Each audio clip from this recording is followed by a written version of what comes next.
David Reed pushed his tray along the meal distribution line and stared at the gray cube on his plate.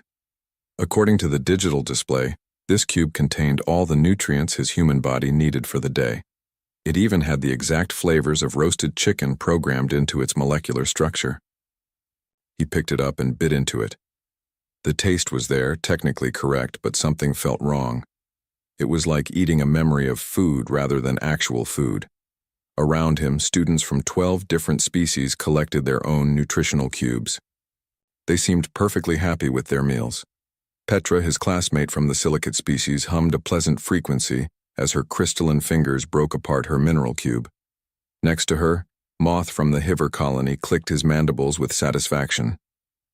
Ral, the deepling, absorbed his liquid nutrition cube through his skin pores. Everyone acted like this was normal. David had been at the Galactic Culinary Institute for 3 weeks now. He came here with excitement, hoping to learn about alien foods and share human cooking techniques. Instead, he found himself in what felt like a chemistry lab pretending to be a kitchen. Every lesson focused on molecular synthesis, precision temperature control down to the decimal point, and nutrient optimization.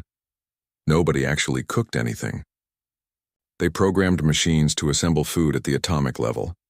The Institute occupied an entire section of Station Harmony, one of the largest diplomatic stations in known space. Humans had only joined the galactic community 15 years ago, and David felt proud to be among the first human students here. But his pride was starting to mix with confusion. Where were the stoves? Where were the pots and pans? Why did everyone look horrified when he mentioned using a knife to chop vegetables? During afternoon class, Master Chef Oren entered the instruction hall. Oren belonged to the hexapod species and had 6 arms that moved with practiced grace. His reputation stretched across 7 star systems as the finest culinary educator in the galaxy. Students fell silent as he moved to the front of the room. "Students, attention, please," Oren announced, his translator device rendering his clicks and whistles into perfect standard speech. "The semester final challenge has been approved by the administration. This year you will prepare a meal using only primitive methods." Excited whispers filled the room. David leaned forward with interest. Finally, something that sounded like actual cooking. Oren continued. "You will have access to thermal regulation units from the 3rd technological era, basic molecular arrangers, without quantum assistance and manual preparation tools. The Galactic Council members will attend as honored guests. This is your opportunity to demonstrate your understanding of historical food preparation." David raised his hand. "Excuse me, Master Chef. When you say primitive methods, do you mean like cooking with fire?" The room went completely silent. Every student turned to stare at David. Petra's crystalline body flickered with orange warning colors. Moth's antennae flattened against his head in a fear response. Even Ral, usually calm, retreated slightly into his moisture suit. Oren's face, difficult for David to read due to the differences in their species, seemed to show something between shock and concern. "Mr. Reed, we do not joke about combustion-based food preparation in this institution." "I'm not joking," David said, genuinely confused. "On Earth, we still cook with fire all the time. Grilling, campfires, wood-fired ovens. It's normal." Oren's 6 arms crossed in what David had learned was a gesture of serious disapproval. "Mr. Reed, please remain after class. The rest of you begin researching 3rd-era cooking techniques. Dismissed." As the other students hurried out, many casting worried glances at David, he approached Oren's desk. The master chef pulled up a BO holographic display showing images of burning buildings, destroyed settlements, and accident reports. "David," Oren said, using his first name for the first time, "I understand humans are new to galactic society. Perhaps you don't know the history. Most species abandoned combustion cooking thousands of years ago. The hexapods lost an entire city to a kitchen fire 3,000 years ago. The silicates had colony-ending disasters from heat accidents. Fire is classified as a Class 7 hazard on every space station in the galaxy. It is banned, restricted, and feared for very good reasons." David looked at the images and felt understanding dawn. "But humans have been cooking with fire for hundreds of thousands of years. We're really good at it. We know how to make it safe." Oren's expression softened slightly. Your species is young in space travel. You still do many things that others consider reckless. We don't judge humans for this. But here on this station, we follow protocols that keep everyone safe. The primitive methods I mentioned are still highly controlled, just less advanced than current technology. Please don't mention open flames again. It frightens the other students. David nodded slowly, but his mind was already working. The final challenge was about primitive cooking methods. Everyone else would use devices that were ancient by galactic standards but still futuristic by human ones. They would struggle because they'd never actually felt heat, never learned to read a cooking surface, never developed intuition for when food was done. They learned cooking like a mathematical formula, not an art. He thought about his grandmother's kitchen back on Earth. The gas stove that clicked when you turned it on. The cast iron skillet that had been in the family for generations. The smell of bread baking in the oven. Real cooking, with real heat, creating real food that satisfied something deeper than just nutritional needs. That evening, David sat in his quarters and composed a formal proposal to the Institute administration. He would demonstrate fire cooking in a controlled environment. He would show them that humans hadn't kept this ancient method because they were too primitive to advance. They kept it because it worked, because it was better, because food cooked over fire tasted like it was supposed to taste. He hit send on the proposal and leaned back. Either they would approve it, or they would think he was crazy. Maybe both. But David knew one thing for certain. If he was going to teach the galaxy about human food, he needed to show them real cooking. And real cooking meant fire. 3 days passed before David received a response to his proposal. During that time, word had spread about the human who wanted to bring fire onto the station. Students avoided him in the corridors. Even Petra, who had been friendly before, kept her distance. David ate his nutritional cubes alone and wondered if he had made a terrible mistake. The message finally came through on his personal datapad during breakfast. Proposal denied. Safety protocols cannot be compromised. Please report to Master Chef Oren's office immediately. David's heart sank as he made his way through the station's gleaming corridors. Oren's office was filled with cooking, implements from 100 different worlds. Crystalline whisks that sang when stirred, magnetic cutting boards that held ingredients perfectly, temperature probes that could measure heat in 17 different dimensional frequencies, all of it useless for what David wanted to do. Sit down, David, Oren said, gesturing to a chair designed for beings with more or fewer legs than humans. David adjusted it and sat. Your proposal was read by the entire safety committee.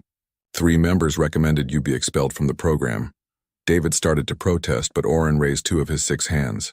However, 5 members, including myself, found the proposal intriguing. We watched videos you included from Earth. Humans sitting around fires, cooking food, laughing together. It was beautiful.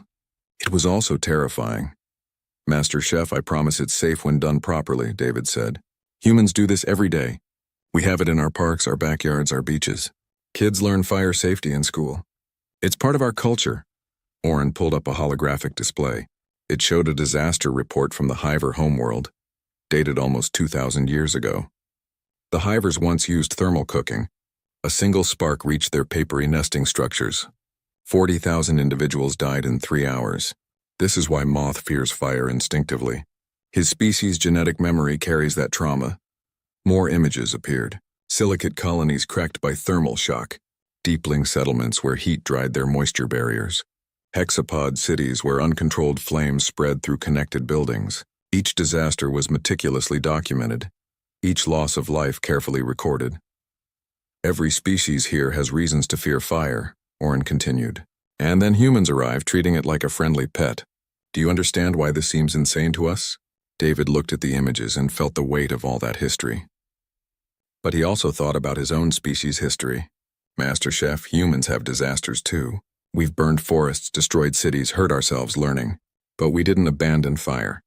We learned to control it better.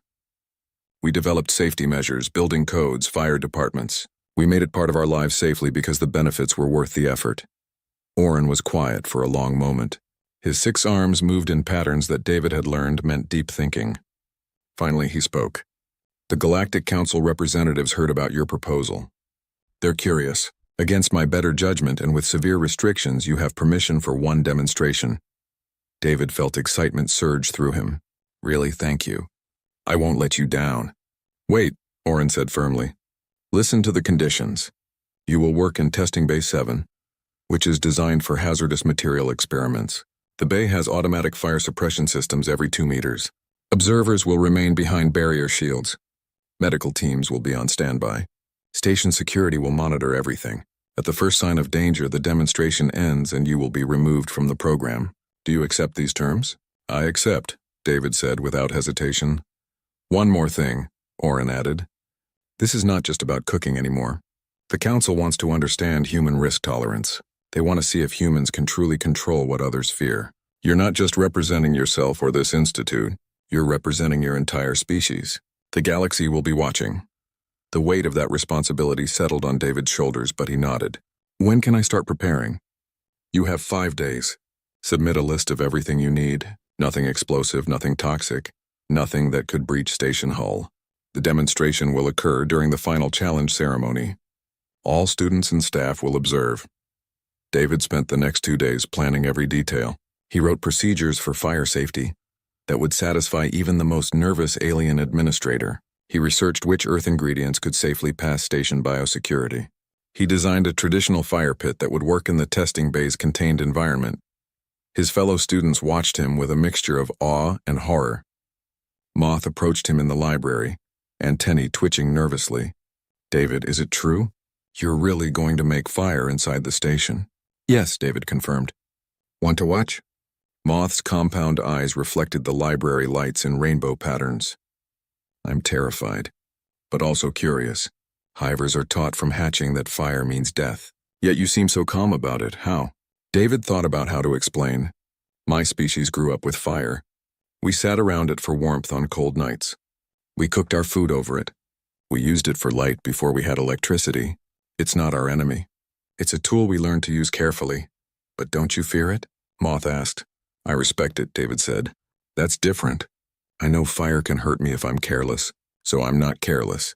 I follow rules that my ancestors learned over thousands of generations. Fire responds predictably if you understand it. More students began asking David questions. Petra wanted to know if her crystalline structure would crack from thermal shock. Ral worried about humidity loss near heat sources. David answered each question patiently, realizing he wasn't just preparing a cooking demonstration. He was teaching an entire station about something they thought they understood, but had only experienced through fear. On the 5th day, David's supplies arrived from Earth, real wood, already tested and certified as non-toxic, charcoal made from sustainable sources, cast iron cookware that had survived multiple generations, fresh ingredients that he would prepare by hand, with real knives and cutting boards that didn't hover or self-clean. He carried everything to Testing Bay 7 and began setting up. The bay was huge, designed for experiments with dangerous chemicals or unstable materials. Suppression nozzles dotted the ceiling. Blast shields could drop in milliseconds. Sensors monitored everything from temperature to air composition. In the center of this high-tech safety chamber, David built something his ancestors would recognize immediately. A circle of stones, a bed for charcoal and wood, a simple grill grate suspended on supports. It looked primitive, surrounded by all the advanced technology. It looked perfect. Oren visited the bay the evening before the demonstration.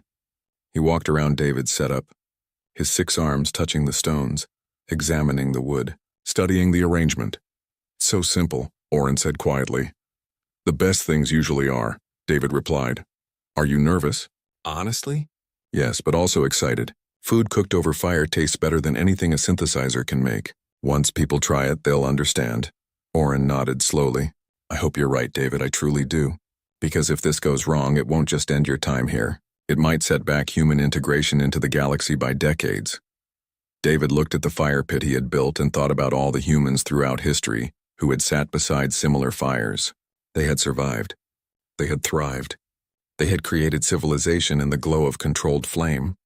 Tomorrow he would show the galaxy why humans never gave that up. The observation gallery above Testing Bay 7 filled up 2 hours before the scheduled demonstration. David could see faces pressed against the transparent aluminum barriers. Students, staff members, station workers who had heard rumors about the crazy human and his fire. Security personnel stood at every exit, their hands near emergency controls. Medical teams had set up a triage station just outside the bay. The whole scene felt less like a cooking demonstration and more like preparation for a disaster. David stood in the center of the bay, wearing his chef's jacket from Earth. Around him, he had arranged his ingredients on a simple metal table: fresh vegetables from the station's hydroponics garden, fish from the deepling aquaculture tanks, flour that he had mixed himself for bread. Everything was laid out like he was preparing for a backyard cookout, not performing in front of representatives from a dozen different civilizations. The Galactic Council members arrived precisely on time. David recognized them from his orientation materials. Ambassador Hera from the silicates, her body made of living crystal that refracted light into rainbow patterns. Commander Rin of the Hiver military, his carapace decorated with battle honors. Counselor Dex from the deepling depths, inside a specialized suit that kept his skin moist. 6 others representing species David had only read about. They took their seats in the gallery's front row, separated from the bay by triple-layered barriers and an emergency force field generator. Oren's voice came through the bay's speaker system. "Ladies, gentlemen, and honored beings of all classifications, today, human student David Reed will demonstrate a cooking technique that has not been performed on any registered space station in recorded history. Safety protocols are engaged. Emergency systems are active. Mr. Reed, you may begin when ready." David took a deep breath and picked up his fire starter kit. It was a simple tool, just flint and steel, the same kind humans had used for thousands of years. He knelt beside his carefully constructed fire pit and struck the flint. Sparks jumped. He struck again, aiming them at the small bundle of dried grass he had prepared as tinder. The moment the first spark caught and a tiny flame appeared, alarms began screaming throughout the station. Red lights flashed. The speaker system blared warnings in 12 languages simultaneously. David heard gasps and shouts from the observation gallery. He ignored all of it and gently blew on his tiny flame, feeding it wisps of grass, watching it grow. In the gallery, chaos erupted. Half the observers scrambled for the exits. Petra's crystalline body flashed bright orange in distress. Moth had flattened himself against the wall as far from the bay as possible. Ral's moisture suit began pumping extra coolant. Security personnel shouted into communication devices. Someone was demanding immediate evacuation of the entire section. Oren's voice cut through the noise, amplified to override the alarms. "Everyone remain calm. The protocols are responding to heat signatures as designed. The human is in a contained environment. There is no immediate danger. Please stay seated." But staying calm proved impossible for beings whose species had evolved to fear fire on an instinctive level. David could see the terror in their faces even as he calmly transferred his small flame to larger pieces of wood. The fire grew, reaching up from the fire pit with orange and yellow fingers. Smoke rose toward the bay's ventilation system, triggering additional sensors. A station administrator David didn't recognize burst into the gallery. "Shut it down. Shut everything down right now. The demonstration has approval from the council," Oren said firmly, though David noticed even his confident voice had a tremor. "We will proceed unless council members themselves order a halt." All eyes turned to Ambassador Hara. Her crystalline structure vibrated with what David had learned was anxiety. She stared at the fire through multiple layers of protective barriers. David added a few pieces of charcoal to the flames, arranging them with a stick to create different heat zones. To him, this was second nature. To everyone watching, it looked like he was playing with death itself.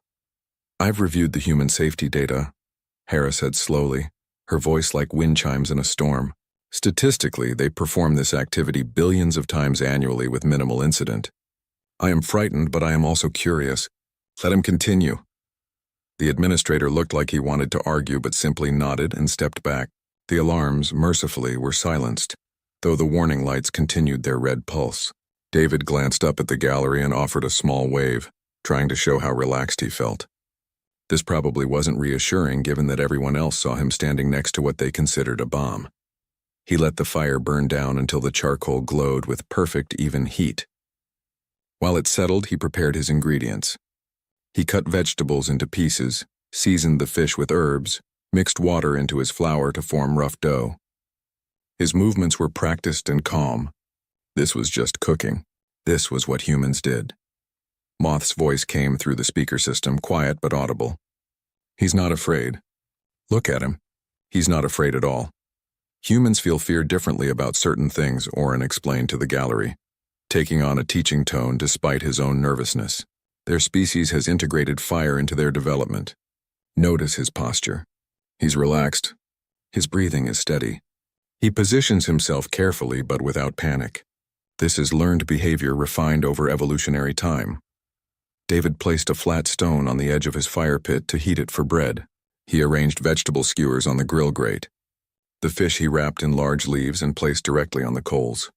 These were techniques older than writing, older than cities, older than almost anything humans had created, yet they worked as reliably now as they had millennia ago. The smell reached the observation gallery through the air circulation system. David saw noses twitch, scent organs activate, chemical analyzers start processing. The aroma of cooking food, real cooking, filled the station's recycled air. It was wood smoke and roasting vegetables and searing fish.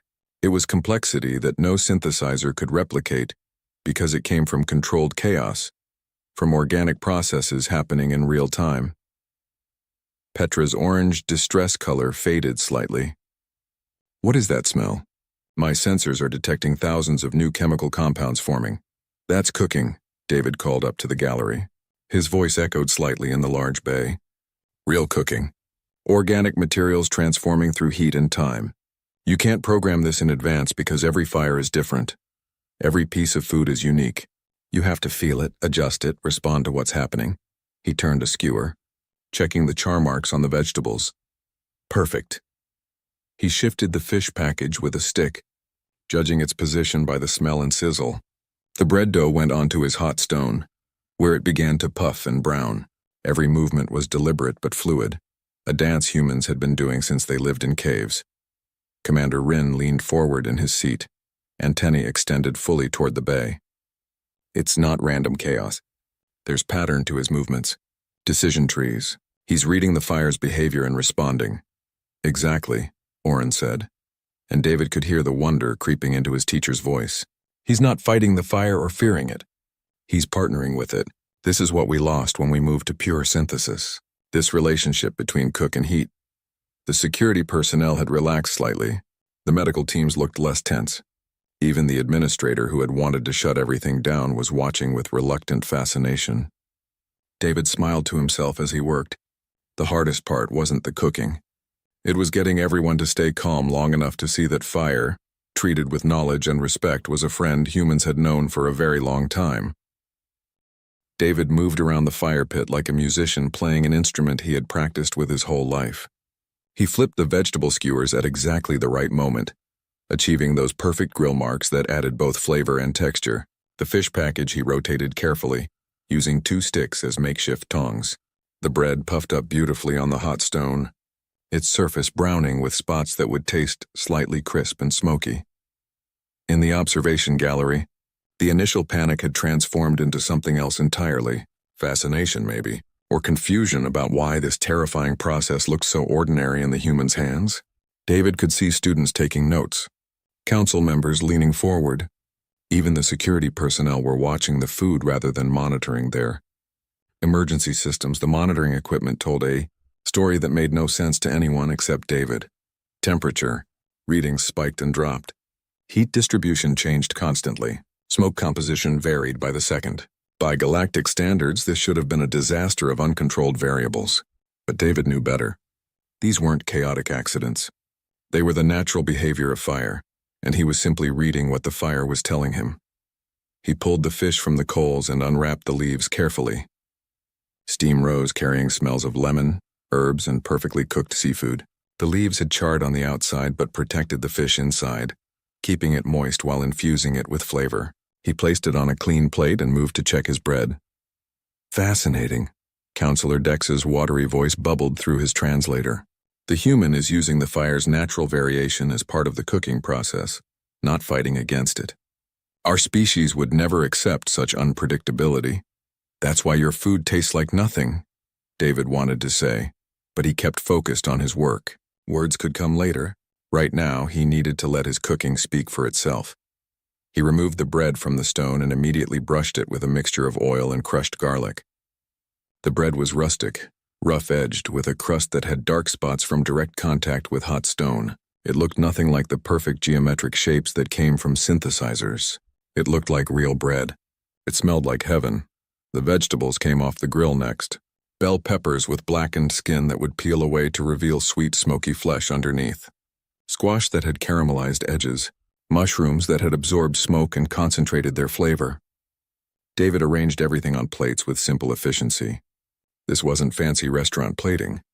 This was honest food, cooked well, ready to eat. Petra's voice carried a note of something David hadn't heard from her before, almost hunger.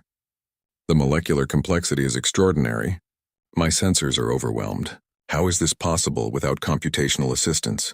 It's possible because this is how cooking actually works, Oren answered, his teaching instincts overriding his nervousness. What we do with synthesizers is imitation. We analyze food and recreate it. But real cooking is transformation, the Maillard reaction, caramelization, smoke absorption. These happen naturally through heat and time. We've been trying to program nature instead of working with it. David let the fire burn down to coals while his food rested on the plates. This part was important too, though aliens who ate synthesized food wouldn't know that. Cooked food needed a few minutes to settle, for juices to redistribute, for flavors to integrate. His grandmother had taught him that. Her grandmother had taught her. The knowledge went back through generations of humans who understood that good food required patience. Moth had moved closer to the observation barrier, his earlier fear apparently overcome by curiosity. "David, may I ask a question?" "Of course," David called back. "Your heart rate has been monitored throughout this process. It's been completely steady, normal resting rate. How is that possible?" "You're surrounded by fire," David laughed. "Moth, my friend. I've been cooking like this since I was 8 years old. My father taught me at our family cabin. We'd catch fish from the lake and cook them right on the shore. This," he gestured at his setup, "is actually easier than those campfire cookouts because the fire pit is purpose-built and I have level ground and good tools." "But the danger," Moth insisted. "There's danger in anything if you're careless," David said. He picked up a stick and showed them. "See this? I use it to move hot things. I never put my hands directly in the fire. I position myself upwind of smoke so it doesn't get in my eyes. I keep water nearby just in case. I maintain the fire pit properly so coals don't roll out. These are simple rules that humans learn young. Follow them and fire is safe. Ignore them and yes, you can get hurt. But the same is true of any tool." Ambassador Hera's crystalline structure had shifted through several colors during the demonstration. Now she glowed a warm amber that David's research suggested was contentment or interest. The human makes it seem so simple, but I watched him build that fire. Every stick placement was deliberate. Every piece of charcoal positioned specifically. The randomness we see is actually highly controlled, we just don't recognize the control method. "Exactly right, Ambassador," David confirmed. He plated the last of his food, creating 6 portions. Cooking with fire requires attention and knowledge, but humans have had a long time to develop both. We don't think about it any more than you think about breathing. It's natural to us. The food sat ready on plates that David had warmed by the fire. The spread included everything he had cooked, enough for multiple people to taste. The colors were rich and varied, not the uniform appearance of synthesized food. The textures were diverse, from crispy bread crust to tender fish flesh. And the smells, those incredible smells had permeated the entire testing bay and beyond. David looked up at the observation gallery. "Who wants to try it?" Silence. Not the frightened silence from earlier, but uncertainty. No one in that gallery had ever eaten food cooked over fire. Their cultures had moved past it. Their safety regulations forbade it. Their instincts warned against it. But David could see the curiosity in their faces, especially now that the flames had died down to a gentle glow of coals. Oren stood up in the gallery. "I will." His voice was firm, decided. "If we're teaching cooking, we must understand all methods, even those we fear. I volunteer to be first." The gallery erupted in concerned chatter. Several students tried to dissuade their teacher. But Oren was already moving toward the bay entrance. Medical staff swarmed him, checking vital signs, preparing emergency equipment. The security chief personally reviewed protocols. Through it all, Oren remained calm. David watched through the bay's airlock as his teacher went through decontamination procedures, even though nothing about the fire was actually contaminating. Station protocols didn't know how to handle this situation, so they applied every safety measure available. Finally, after several minutes of preparation, the inner airlock door opened and Oren stepped into the testing bay. He stood at the entrance, his 6 arms held close to his body in a defensive posture. The fire had been reduced to glowing coals barely visible, but heat still radiated from the fire pit. David could see Oren's muscles tense as he approached across the bay floor. "Welcome to my kitchen," David said with a warm smile, trying to ease the tension. "Come on, the food's getting cold." Oren approached the table where David had set out the plates. His eyes moved between the food and the fire pit, monitoring the potential threat. David understood. To Oren, the fire was still dangerous even in its calm coal state. Instinct and culture said so. But his teacher was choosing courage over fear, curiosity over safety. David picked up a plate and held it out. "Try the fish first." It's cooked in a traditional earth method called en papillote, which means in paper, though I used leaves instead. The heat steams the fish inside its wrapping, keeping it moist while the smoke flavors it. Oren's hands trembled slightly as he took the plate. Oren held the plate in 4 of his 6 hands while his other 2 reached for the eating utensil David offered. His movements were slow, careful, like someone defusing a bomb rather than about to eat dinner. The fish sat there looking perfectly ordinary, steam still rising from its surface, but to Oren it represented something his species hadn't touched in millennia. David waited patiently. He knew this moment mattered more than all his explanations. People could theorize about fire cooking all day, but taste would tell the truth. Oren lifted a small piece of fish to his mouth. The observation gallery had gone completely silent. David could hear the ventilation system humming, the quiet crackle of cooling coals and nothing else. Every being in that space held their breath as Oren tasted food cooked over fire for the first time in his life. The master chef's expression changed. All 6 of his hands began trembling, but not from fear anymore. His eyes closed. He took another bite, larger this time. Then another. When he finally opened his eyes, they were wet with emotion. "This is," Oren's voice cracked slightly, "this is what food is supposed to taste like. This is what we lost." The observation gallery exploded with noise. Students shouted questions. Council members demanded details. Security personnel looked confused about whether they should be happy or concerned.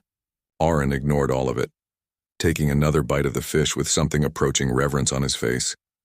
"The smoke," Oren said, speaking to David but loud enough for the microphones to catch.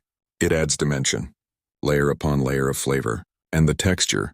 The way the outside is slightly different from the inside. Synthesizers make everything uniform. This is complex. This is alive." David felt relief wash through him. "Want to try the vegetables?" "The char adds sweetness." Oren didn't answer with words, just reached for a piece of grilled pepper. His reaction was similar, wonder mixed with something like grief. "We've been eating imitations of food for so long we forgot what the original tasted like." "How did we lose this?" "Fear made you careful, which is good," David said gently. "But maybe too careful. Sometimes the old ways are old because they work, not because they're outdated." Ambassador Hera's voice came through the speaker system. "Master Chef Oren, is it truly that significant?" "The difference?" Oren looked up at the observation gallery and his face was transformed. He looked younger somehow, excited like a student making his first discovery. "Ambassador, I have eaten in the finest establishments across 12 star systems. I have tasted rare delicacies and ancient recipes recreated by the most advanced synthesizers available. None of it, nothing, compares to this simple meal cooked by a first-year student over burning wood." Commander Rin stood abruptly. "I wish to try this food." "As do I," Counselor Dex added. "And I," Ambassador Hera's crystalline voice chimed. Within moments, every council member was requesting access to the testing bay. The security chief looked panicked. "Honored Council, the protocols don't allow for multiple beings in the hazard zone." "Then change the protocols," Ambassador Hara said with finality. "If Master Chef Oren is safe, we can be safe. I did not travel across 2-star systems to watch someone eat. I came to observe human culture. This is clearly a significant aspect of that culture." The security chief tried to argue, but council authority overruled him. Within minutes, preparations began to bring the council members into the bay. Medical teams expanded their setup. Additional monitoring equipment was brought online. Emergency response teams positioned themselves at multiple entry points, all of this to allow a few beings to taste some grilled vegetables and fish. While preparations continued, more requests came in. Students wanted to try the food. Staff members did too. Even some of the security personnel looked interested, though they tried to hide it behind professional expressions. The word had spread throughout the station, carried by the ventilation system's delivery of those incredible smells. Everywhere the scent reached, people asked what was creating it. David looked at his plates and realized he had a problem. Master Chef? I only made enough for maybe 8 or 10 people. There's at least 50 beings who want to taste this now. Oren, still savoring a piece of bread, smiled with all 3 of his mouth parts. Then I suppose you'll need to cook more. Do you have additional ingredients? Some, but not enough for this many people. I'll arrange for more supplies to be brought to the bay. Can you maintain the fire? David looked at his fire pit. The coals were perfect for cooking, and he had more wood and charcoal in reserve. I can keep it going for hours if needed. Then do so. Today's demonstration has become something larger. Today we teach the galaxy that some fears can be overcome. Oren paused. Also, I'm not leaving until I've tried everything you can cook. The council members entered the bay one at a time, each going through elaborate safety procedures.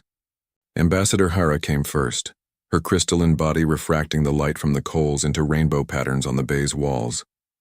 She approached the fire pit slowly, and David could see her structure vibrating with nervousness. The heat won't damage you, David assured her.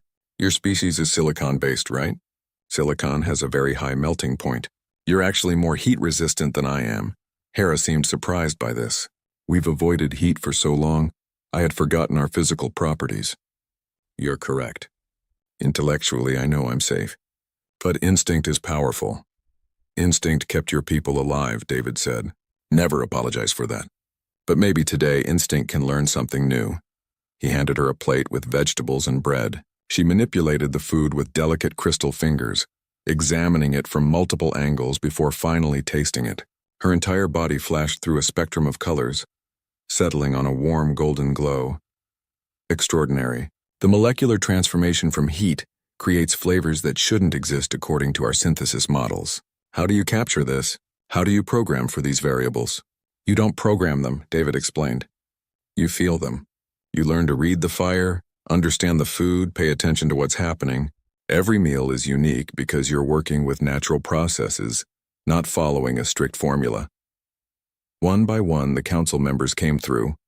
Councillor Dex, in his moisture suit, was concerned about the dry heat until David prepared some fish specifically for him, kept moist and cool on the edges. Commander Rin, whose species had burned their cities millennia ago, stood for a long time just staring at the coals before finally accepting a plate. When he tasted the food, his antennae spread wide in pleasure, a response David learned meant extreme satisfaction. More supplies arrived. David found himself cooking continuously, managing multiple items at different heat zones. This was exactly like working a busy dinner service at the restaurant where he had trained before coming to the Institute, except instead of impatient dinner customers, his audience was composed of alien beings experiencing fire-cooked food for the first time in their lives. Petra finally worked up the courage to enter the bay. Her orange distress coloring had faded completely. She approached David's work area and watched him arrange fresh vegetables on the grill. "Can I help?" she asked quietly. David smiled. "Have you ever cooked with fire before?" "No, but I'd like to learn. First rule, respect the heat. Second rule, never stop paying attention. Third rule, trust your senses. Come on, I'll show you how to turn the skewers." He gave her a long-handled tool and guided her through the process of rotating vegetables to cook them evenly. Her crystalline hands moved with surprising grace. The heat didn't bother her at all, as David had predicted. Within minutes, she was managing her own section of the grill while David worked on another area. Moth entered next, his fear clearly still present, but overridden by curiosity. Then Ral in his moisture suit. Then other students David barely knew. Soon there were a dozen beings in the testing bay, all crowded around the fire pit, all watching David cook or trying to help under his guidance. The security chief gave up trying to maintain protocols.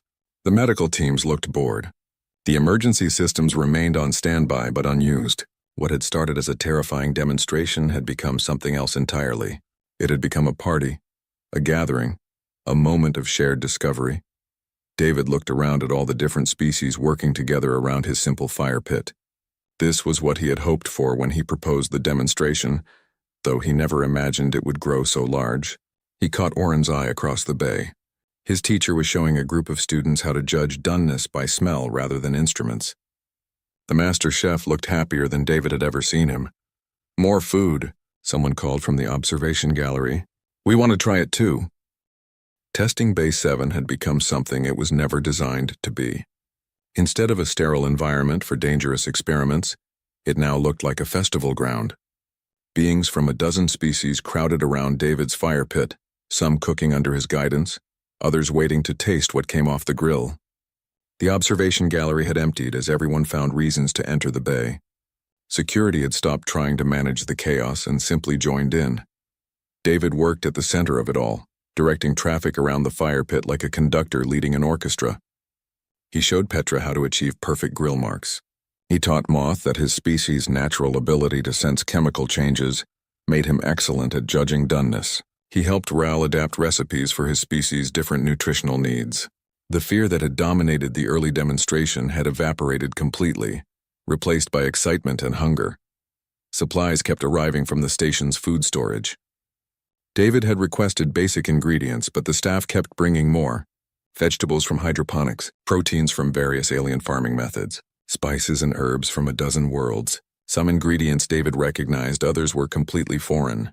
He experimented with everything, discovering that deepling kelp became incredibly crispy when grilled, that hexapod fungi developed a rich, meaty flavor over smoke, that silicate mineral supplements caramelized like sugar when heated properly. "David, what about this?" Ral held up something that looked like a purple root vegetable. "It's from my homeworld. We usually eat it raw in cold water." "Let's try grilling it," David suggested. "Worst case, we learn it doesn't work.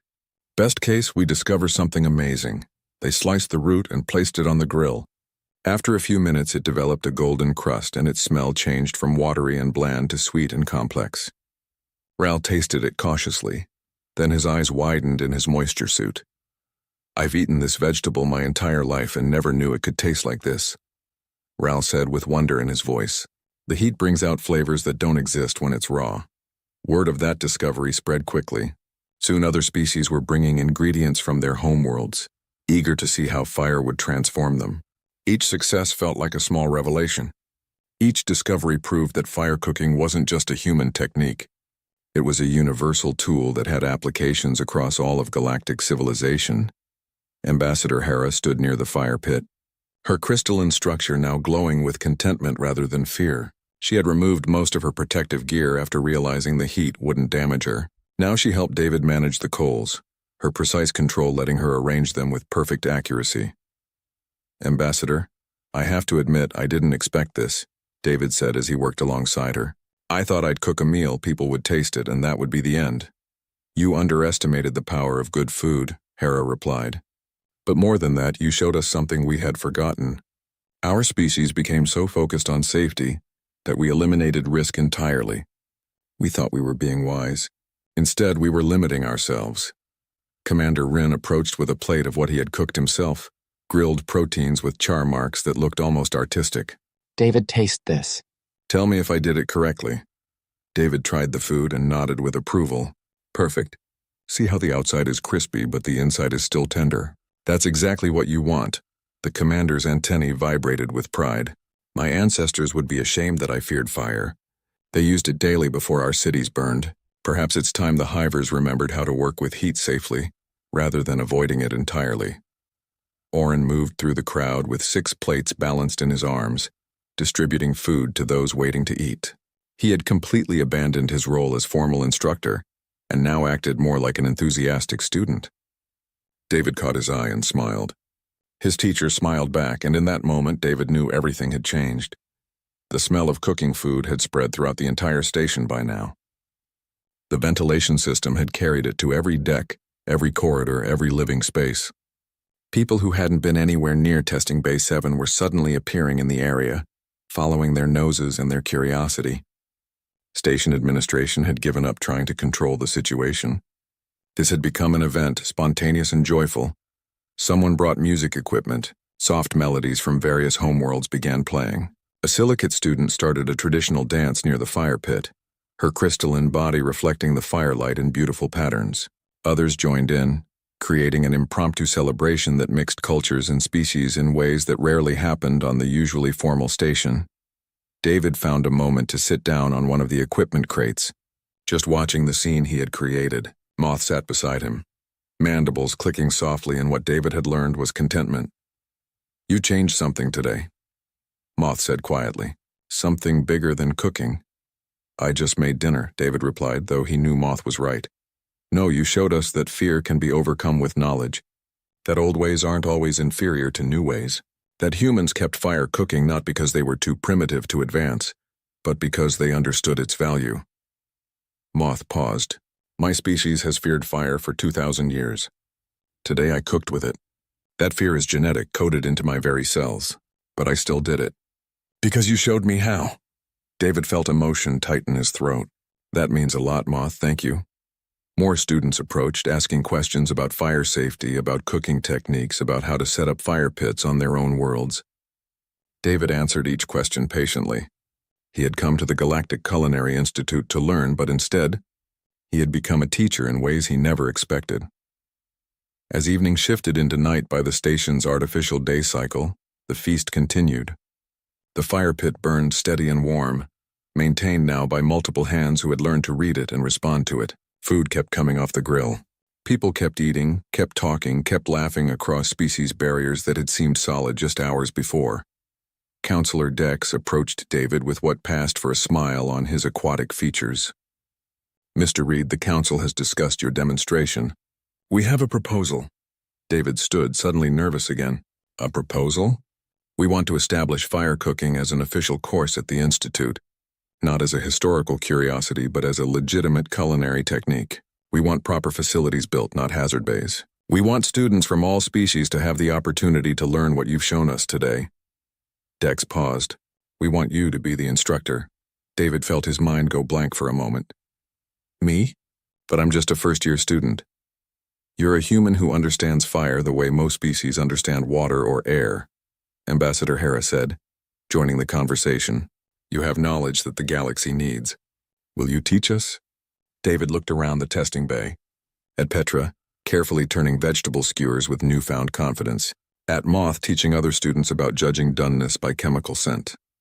At Ral, experimenting with temperature zones for different ingredients. At Oren, laughing with students while smoke curled around them all.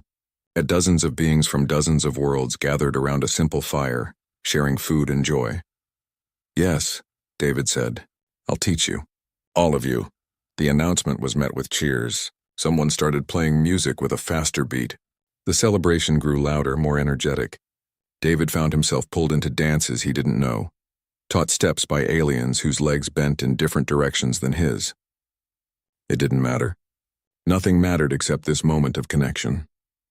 Hours later, as the fire finally began to die down to embers, David sat with his back against a wall, exhausted but happy. The testing bay was a mess.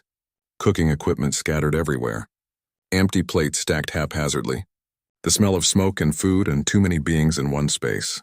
It would take days to clean properly. It was perfect. Oren settled down beside him, all 6 arms hanging loose with fatigue. "David, do you know what you've accomplished today?" "I made some people less afraid of fire." "You reminded us why cooking matters. Not the food itself, though that's important, but the gathering, the sharing. The moment when different beings sit around heat and nourishment and become community." Oren looked at the dying embers. "We lost that when we moved to synthesizers. We gained efficiency but lost soul. You gave us our soul back." David watched the last flames dance among the coals. His grandmother had told him once that humans had always gathered around fires. That something in human DNA responded to firelight, to the smell of smoke, to the warmth of coals. It was written into who they were as a species. Today he had shared that ancient human tradition with beings who had evolved on worlds he'd never see, under suns with different colors, breathing different air. And it had worked. It had connected them all. "Master Chef," David said quietly, "I think I finally understand what the Culinary Institute is really teaching." "What's that?" "It's not about techniques or recipes or even food. It's about finding ways to bring people together. That's what good cooking does. It crosses boundaries. It creates moments where differences don't matter because everyone is sharing something good. Oren nodded slowly. And now you sound like a teacher. Good. You'll need that wisdom for your new position. The station's night cycle deepened. Slowly, reluctantly, people began leaving the testing bay. They took with them full stomachs, new knowledge, and memories of the day a human taught the galaxy to stop fearing fire. David remained behind to ensure the fire pit was completely cool and safe. It was the responsible thing to do, the final lesson in proper fire management. As he raked through the last ashes, making certain no embers remained, David thought about the journey that had brought him here. He had come to the stars expecting to learn alien cooking methods. Instead, he had taught aliens the oldest cooking method humans knew. He had expected to be a student. Instead, he had become a teacher. Most importantly, he had expected to feel small and insignificant in the vast galactic community. Instead, he had shown that humans had gifts to offer, knowledge worth sharing, traditions that could enrich everyone. Tomorrow, there would be meetings about curriculum and facility construction. There would be safety protocols to develop and teaching plans to write. There would be work, lots of it. But tonight, David allowed himself to simply enjoy what had happened. He had lit a fire on a space station where fire was forbidden. He had fed dozens of beings who had never tasted properly cooked food. He had helped others face their fears and discover joy. Not bad for a first-year culinary student. David smiled, closed the testing bay's doors behind him, and headed to his quarters. The smell of smoke clung to his chef's jacket. He decided not to wash it just yet. It was a good smell. The smell of success. The smell of the day humans taught the galaxy to cook with fire again, and in doing so taught them something far more important, that the old ways, the primitive ways, the human ways, still had value in a modern universe. Sometimes the best path forward was to remember where you came from and bring those traditions with you to the stars.